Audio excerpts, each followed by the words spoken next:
segundo bloque de Arquitectura Paisajista. Ya compartimos todo lo que refiere a la poda de rosales. Espero que hayan tomado nota para que en el mes de octubre tengan sus rosas divinas aquí en la ciudad de Bahía Blanca.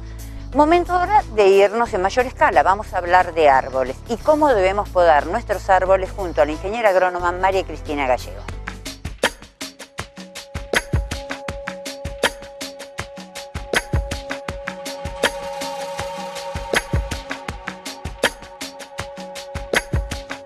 Bueno, en el día de hoy, ya que estamos en esta época invernal en que comenzaría teóricamente el periodo de poda de los árboles, arbustos, bueno, cabe una pregunta que generalmente nos hacen: ¿es necesario podar? Realmente, si un árbol o arbusto se ha elegido bien, tiene el espacio aéreo suficiente para desarrollarse, el espacio para desarrollar bien sus raíces y ha tenido una buena poda de formación desde el vivero, en realidad no es necesaria la poda. Entonces, ¿por qué podamos? Bueno, o en qué casos es necesario suprimir algunas ramas o ramas en este caso de los árboles. Y bueno, en el caso de que haya ramas secas, ramas que tienen alguna malformación, por cuestiones estéticas, por cuestiones sanitarias, porque no hemos elegido bien, entonces el desarrollo de ese árbol es demasiado para el lugar donde nosotros lo tenemos.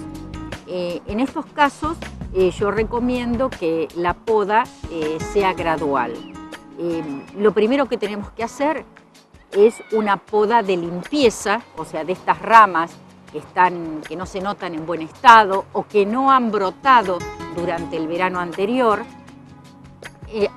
ramas que se hayan entrecruzado, y tratando, la poda es un poco, digo yo, hay que aplicar el sentido común, es decir, pararse frente al árbol y tratar de conservarle su forma o su porte natural.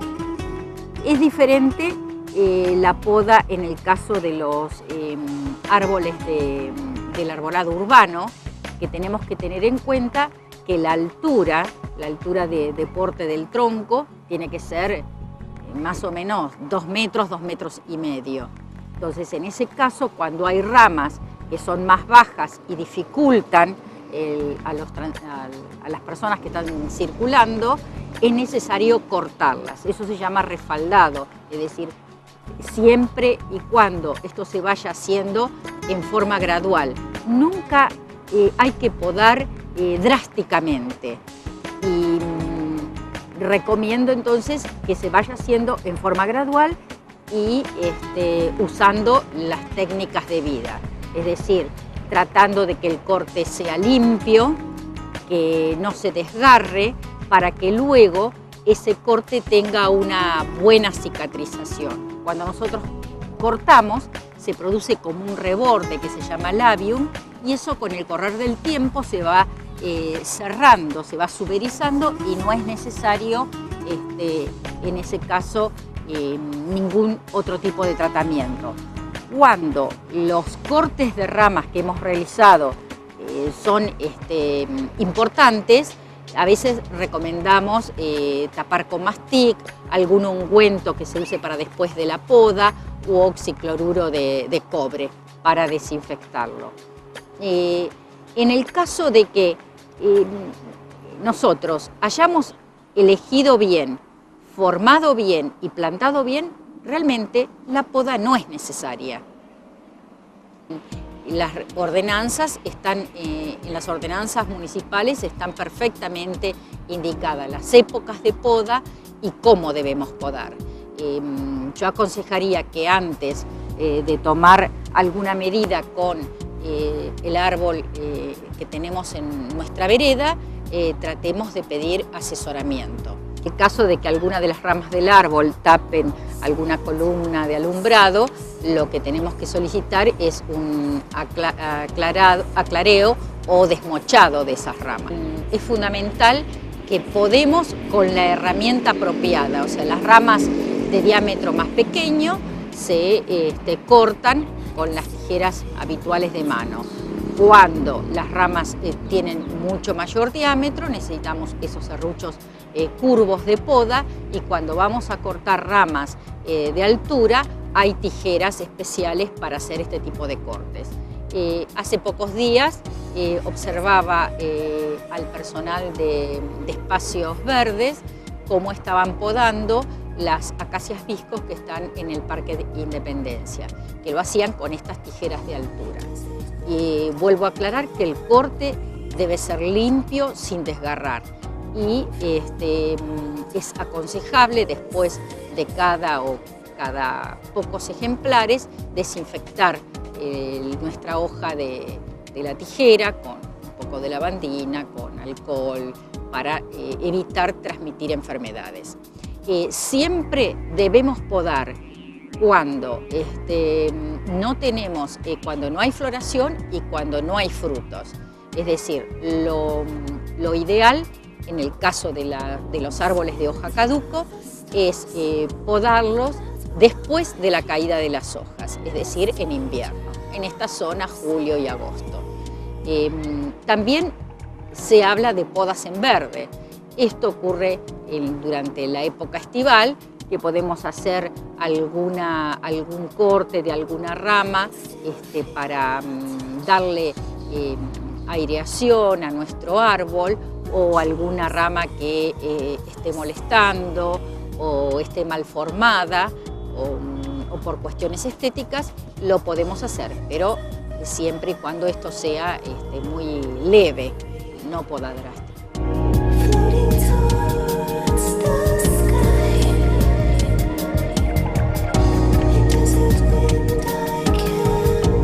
Les comenté al inicio del programa que íbamos a estar hablando no solo de poda, no solo íbamos a trabajar, sino le íbamos a dar todo el detalle de madera al área del parque o jardín. Para ello vamos a compartir la siguiente nota junto a Ariel Bonfini.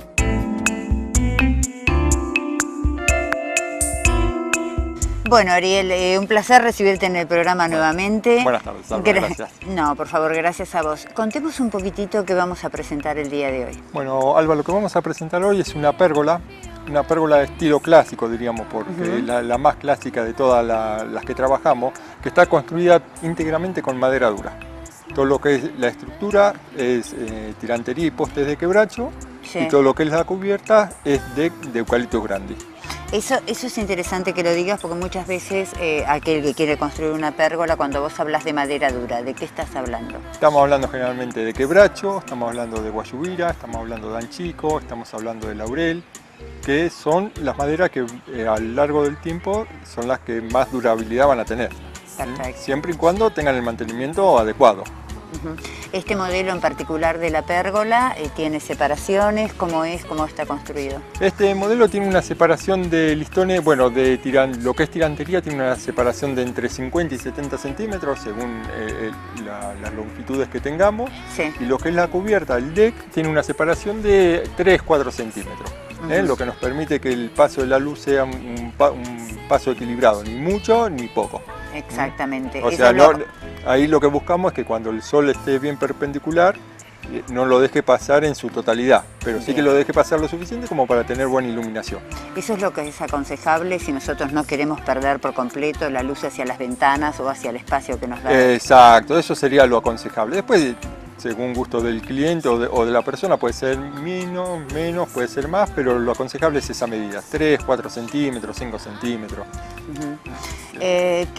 Cuando hablamos de la tirantería y de los postes que decís de quebracho y todo lo demás, si nosotros ya tenemos construido una galería o un lugar donde queremos colocar esta pérgola, si ya está construido, ¿se puede romper el cemento y colocar los postes? Hay dos maneras de hacerlo. Una es romper el cemento, colocar los postes, volverlo a cementar, o la otra es hacerlo con anclaje. En el anclaje no tenemos que romper nada, solamente agujereamos para poner los tacos Fisher, que luego serán con tornillos o tirafondos, son agarrados al piso, y el tirante lo colocamos sobre el anclaje y lo abulonamos. O sea que directamente lo que es mampostería, si uno quisiera colocar una pérgola, no tenemos por qué romper nada. No tenemos por qué romper nada. Se trabaja todo con anclaje, con Sí, con anclaje o cajas de fijación para tirantería. Perfecto, lo Como mismo que- en la arquitectura. Lo mismo es en la arquitectura, exactamente. O sea que no se rompe No, absolutamente no, nada. no. Y lo que buscamos nosotros siempre como en nuestro trabajo es no romper. Exacto. ¿Eh? ¿Cómo es el tema de la protección que se le da a la madera para tener una durabilidad y que se mantenga en buenas condiciones? Bueno, lo que hacemos nosotros generalmente son 3 manos de protección.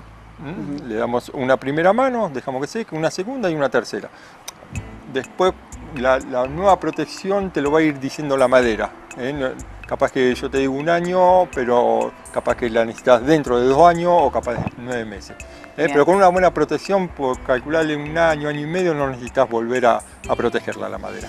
¿Es un impregnante? Es un lo que se le coloca? impregnante. Sí, sí. Cualquiera de los que haya en el mercado ahora, que la mayoría son muy buenos y cada vez van mejorando Claro, más. porque antes te acordás con el tema de los barnices que se decapaban, una Exactamente, porquería. antes Sí. teníamos nada más el barniz, que era lo único que teníamos, pero bueno, Sí. hoy sin mencionar marcas, hay muchísimas cantidades de productos y inclusive con color.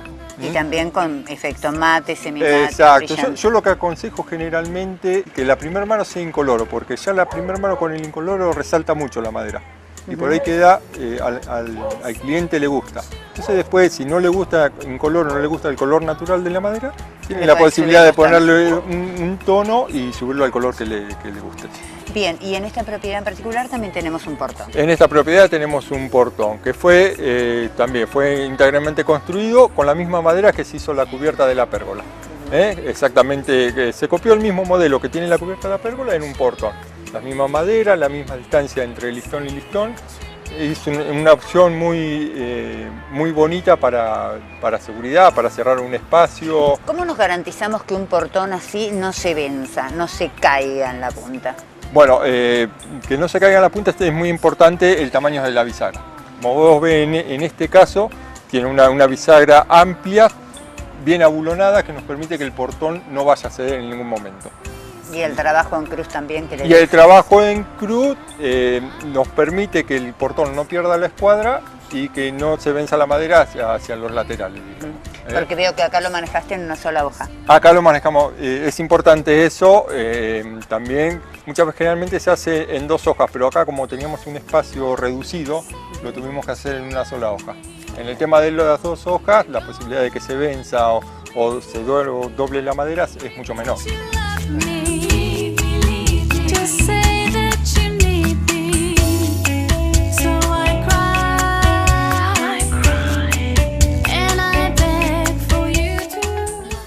Nontue Construcción, cabañas, pérgolas, decks, pisos, cercos perimetrales. Teléfono 0291 154 75 36 69. Si estamos hablando del diseño de una gran superficie, parque industrial, polo petroquímico, el casco de una estancia, un country, la siguiente firma en la ciudad de Bahía Blanca le garantiza a usted no solo el diseño, sino el mantenimiento del mismo. TechServ, servicios tecnológicos, empresa de prestación de servicios para la industria y mantenimiento de espacios verdes de grandes superficies. Tenemos que pensar en las cortinas de nuestro hogar, tenemos que diseñar las mismas en la ciudad de Bahía Blanca. Casabela está a su disposición. Tengan en cuenta que todos los presupuestos se realizan sin cargo.